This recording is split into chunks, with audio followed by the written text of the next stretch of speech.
Congressman, sa ngayon ano po ang realidad nga, 'di ba? Panawagan ng presidente na nanawagan din po yung INC na 'wag nang ituloy itong impeachment. Matapos po itong mga pangyayaring ito, napapansin din po namin na kami po nagmamasid no sa mga nangyayari diyan na ultimo yung House Committee on Good Government tumigil na sa investigasyon nila. Hindi pa ito sinasarhan, di ba? Meron na bang committee report? Yung usapin po ng pag-iimbestiga nila sa confidential fund ni VP Sara, parang ang pakiramdam namin talagang nang dahil sa sinasabi ni Presidente at panawagan po ng ilang sektor, kaya ho talagang ano na ito, stagnant na itong complaint ninyo. Ganun ho ba talaga din ang nangyayari po sa inyo pong palagay diyan sa Kamara? Ang sa palagay po namin, Narito ang Balitang Pinoy TV.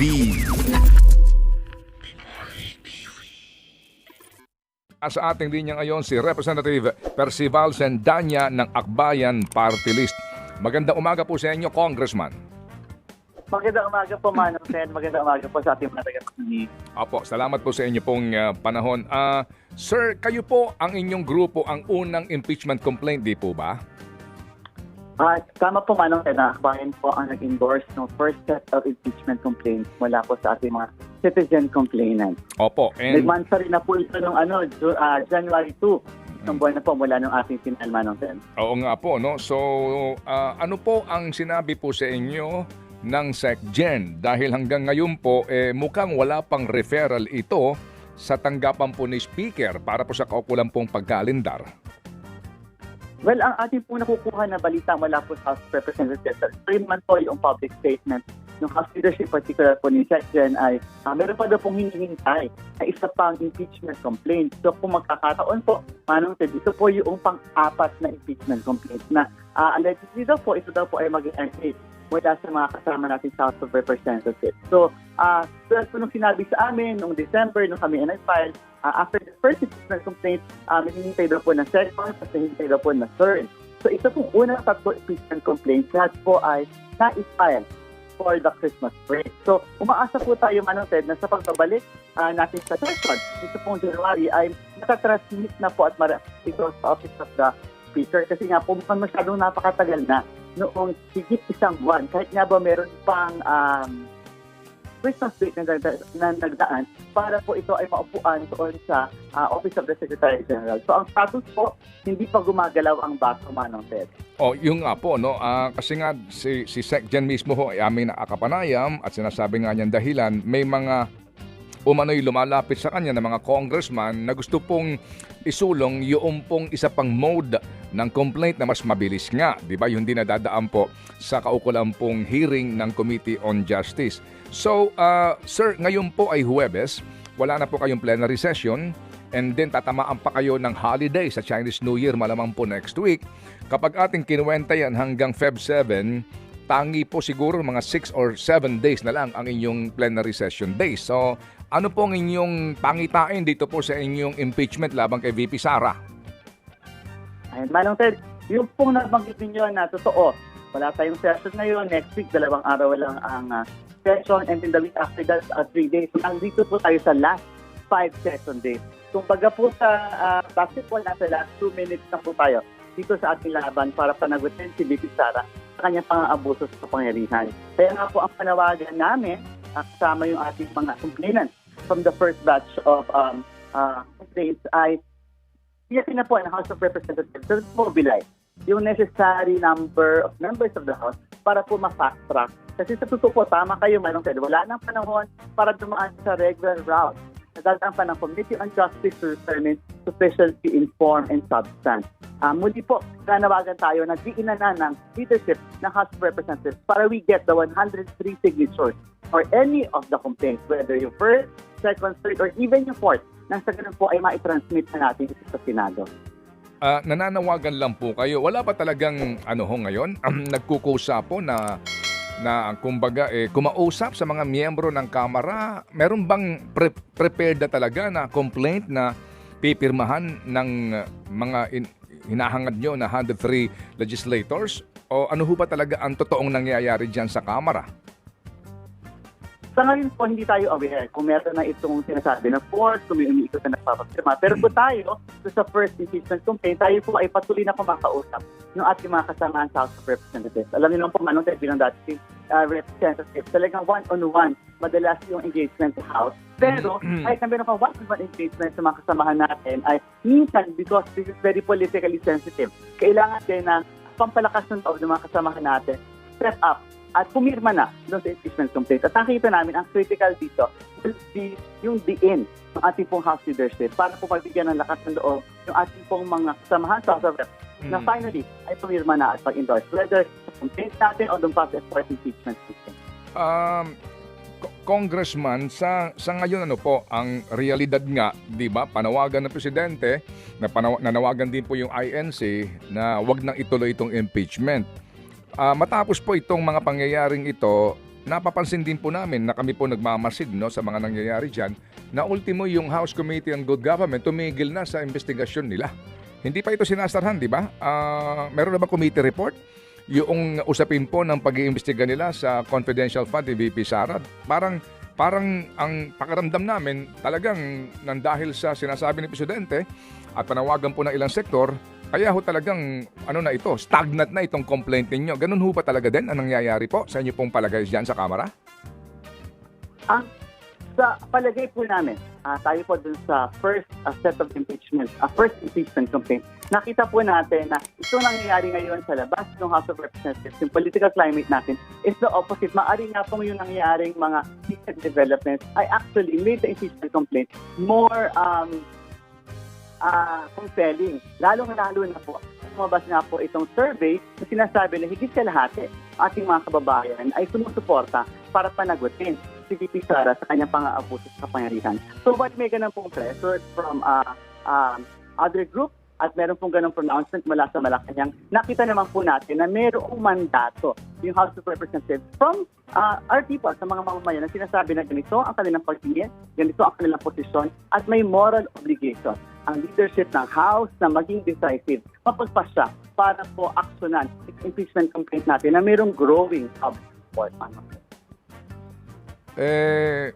Sa totoo lang din po naman, kahit na mayroong survey ang SWS na sinasabi nga mas nakararami na mga Pilipino ang gusto po na matuloy ang impeachment process na iyan, but at the end of the day, it's going to be the individual decision of the members of the House. So going back sa question ko ngayon, ano po ba ang di ba nag-uusap-usap naman kayo dyan, Congressman, di ba? Kayo po ay lagi naman sigurong present, sa mga session dyan. Ano ba ang pinag-uusapan talaga? Para lang maging makatotohanan tong ating usapan na ito at panayam, ano ba talaga ang desisyon na ho dyan? Kasi kung yan ay uusad, matagal nang umusad yan. Totoo po, Manong Ted, ako po araw-araw pumapasok kasi ako po yung pinakabagong miyembro ng House of Representatives. So, tayo po ay nag-host lamang noong Setyembre, halos ngayon buwan na ito, 4 months pa lang po tayo at every day po talaga sinusulit natin yung remaining days. Kasi para pinagkasta natin in 9 months or 6 months of session, yung 3 years po na nawala sa atin. At doon sa araw-araw ko pong makikipag-usap, doon ko po na-sense na marami sa ating mga kasamahan ang isasabi na supportive sila, hindi pa lang sila handa to come out. Kaya nga po yung hinahanap natin ay yung moment for them to be able to master the political will at courage. At hindi po nakatulong yung nangyaring mobilization kasi may kanya-kanya din po silang laban at the local level. So kaya nga po ulit sinasabi Manong Ted, kung didiinan ito ng House leadership, marami po ang lalabas at sigurado akong lalagda doon sa ating impeachment content. So sa dulo, confluence po siya ng maraming factor. Ang panasisense sa ating mga kasama ay supportive naman sila, kaya lang ay hindi pa sila handang lumabas. So mukhang yung go signal, mukhang yung diin ng House leadership could spell the difference for the impeachment complaint. So without that po, mukhang mahirapan tayo na i-draw out from the woodwork yung ating mga kasamahan, House of Reps, to sign and endorse the impeachment complaint. Okay, may tanong na po si Chacha. Oo, Congressman, yung sinasabi niyo po na marami po kayong kasama sa Kamara ang supportive but hindi pa sila handa to come out. May kinalaman din po ba ito dito sa nakaraan lang na pangyayari kung saan may peace rally na naganap? So baka may ilan dyan sasabihin, di ready to come out, pero totoo, natatakot mawala ng boto, mabawasan ng boto? Maaari kong tuloyin sa given po yung context na palapit tayo sa election campaign, halos election campaign na in 3 weeks time. Tapos na ko ikaw ay isang rep na highly contested yung iyong local seat, no? So, very important political consideration yung mawalan ka ng boto sa iyong locality. But yung mandato ng, 'di ba, ng mga kongresista ng Kamara, hindi nila magagawa kung ang uunahing isipin ay yung mawawalan ng boto. Napakahalaga po talaga ng both mandate at kayo ma-re-elect ka doon sa iyong posisyon para maipagpatuloy mo yung ginagawa para sa iyong distrito o iyong party list group. Opo. Sige. So, Congressman, ano lang mo ito, no? Kumbaga, yung po kasing sagot po ninyo, kayo pa rin umaasa, yung House leadership, umaksyon dito, di ba? Dinggin yung naging resulta ng pagtatanong sa mga kababayan natin tungkol sa impeachment, etc. Pero sa realidad ngayon, ano po talaga? Tingin po ba ninyo, itong remaining session days hanggang Feb 7 po, ano ho ang inyong damdamin dito? Hindi ho talaga ito, ibabaon na mas nanaisin nyo ba na hindi na ito aktuhan ng SecGen? I mean, as in, hindi niya ito i-refer sa speaker para hindi matawag na initiated na yung impeachment complaint. Otherwise, kapag ito'y na-initiate na, magbibilang na po tayo dito kapag hindi ito nag-prosper, may 1 year na po na ban for another impeachment complaint laban kay VP Sara. So yung 20th Congress, sa loob ng 1 taon, they can no longer proceed with any impeachment complaint against the Vice President. Sa ngayon po, Manong Ted, ang inaasang ating pong hangad, particular po ito makasama natin sa first impeachment complaint, kasama lang po kami lahat. Thursday ay magkaroon na po ng fast-track process na binabanggit natin kanina. Pumirma 103 members of the House of Representatives to any of the complaints at ito po ay matransit na agad sa Senado. At again, kung may political will, kakayanin ito dun sa last 5 remaining session days of the House of Representatives. Manong candidate shot na. Okay, so ang inyo pong, kumbaga, ang inyong damdamin ay ano na pa rin po, no? Umaasa kayo na aaksyon pa rin and political will para matuloy na ito at ma-transmit sa Senate. But theoretically po, that is impossible, no? So, sabihin po, kung dadaan ito doon sa proseso na magkakaroon pa po ng pagdinig sa Committee on Justice. So, to again reiterate my question para po makuha ko po yung inyo pong sagot dito po sa aking binabanggit. Kasi, Congressman, theoretically po, ano, di ba, isinasaad po sa ating ng saligang batas na dapat po, no, kapag po nakatanggap ng impeachment complaint, ang SecGen, dapat po within 10 session days, no, from filing, dapat po ito'y kaagad nang ma-refer sa proper committees within 3 session days. At yun nga po yan, ano, para mo matawag na initiated na yung impeachment complaint. Tinanggap ni SecGen ito, kayo po December 2, December 4 yung pangalawa, and then December 19 yung pangatlo. So kung sakasakali po kasi na ito'y ma-refer na, ma-initiate na, matawag na po na initiated na, magkakaroon ng 1 year ban eh. Di po ba? Alam niyo po ba yon?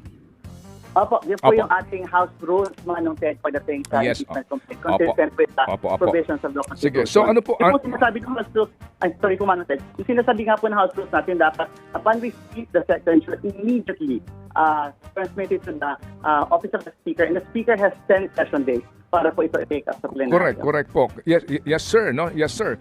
And yun nga po. So kung ano ho bang inyong legal dito strategy?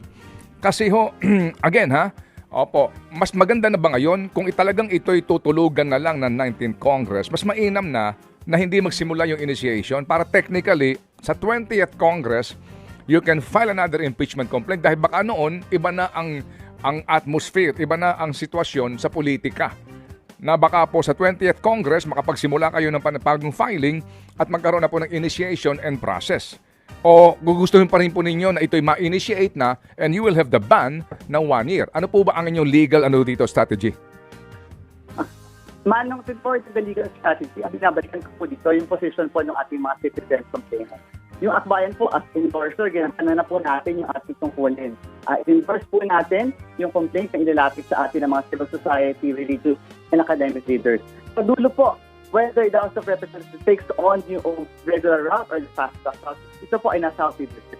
Pero sa atin po kasi, ang position po natin, yung pag-hold accountable sa ating po mga government officials, dapat lagi itong ASAP. Dapat lagi itong urgent. No? So, sa amin pag sinupalit ang posisyon natin, to hold VP Sara accountable para sa kanyang pang-abuso sa kapangyarihan, dapat gawin ito sa lalong madaling panahon. So, we maintain that position, Manong Ted, na hopefully within the 19th Congress ay magawa itong prosesong ito.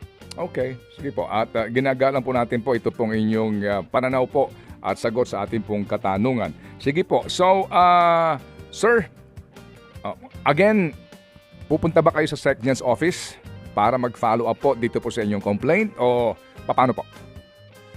Tayo po ay patuloy naman nagpa-follow up dun sa action ng House Leadership on the impeachment complaint. Hindi po tayo na magpapahinga sa pag-follow through dito. Kasi when we endorse the complaint, we made this commitment to the complainants na nag-master din naman ng pambihirang courage to stand up and file the first impeachment complaint. Ito po ay ating moral obligation sa kanila.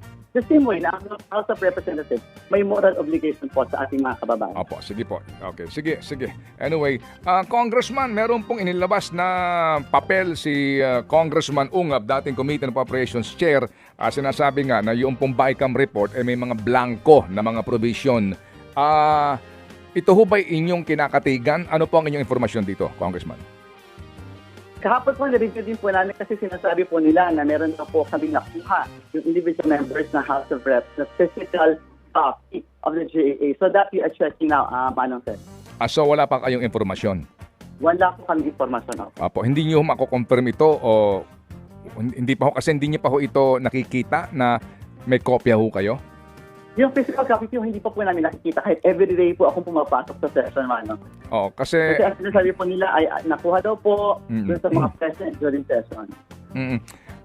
Congressman, ano po ang inyong boto sa budget bill nang ito po'y inaprubahan po noong pong 11 ng Enero? Ayan. Disyembre. Ano po ang inyong naging boto po doon sa pagsalang po ng Bicameral Conference Committee report ratifying the proposed budget? What was your vote? Ayan, sir. Simulan po ang kwento ng Sir, nung araw na tayo ay nag-take ng oath noong September 25. So, nung araw din po na yun, nagbotohan po ang House of Representatives sa budget. No? So, on the last day, bumoto ang House of Reps at ako po ay nag-oath after yung vote na yun. So, hindi po tayo nakaboto doon sa unang round ng voting September 25. Hindi, Congressman. I'm talking about the votation done last December 11. Opo, Manong, if you may let me complete my kwento, Manong. Kaya para lang po mag-build yung ating protest kung bakit ganun po yung boto natin. Nung dumating po tayo sa vote noong December, ang boto po natin ay tayo po ay nag-abstain kasi hindi po tayo naging bahagi ng prosesong ito ng GAA for 2025, Manong Sir. Ayun, so abstain po on record ang inyong vote. Yes po, Manong Sir. Okay, opo. Because if you noticed, no, di ho ba but you were present during the deliberation po dito pong yung ratification ng BICAM report on the budget, di po ba? You were present, right? Okay, you were present. Yes, Manong Sir. Opo. Ito na nga mga kabalita. Ano na ang masasabi nyo patungkol sa balitang ito? Please comment down below mga kabalita. Pag-usapan natin yan sa comment section. At kung di ka pa nakasubscribe sa ating channel, baka naman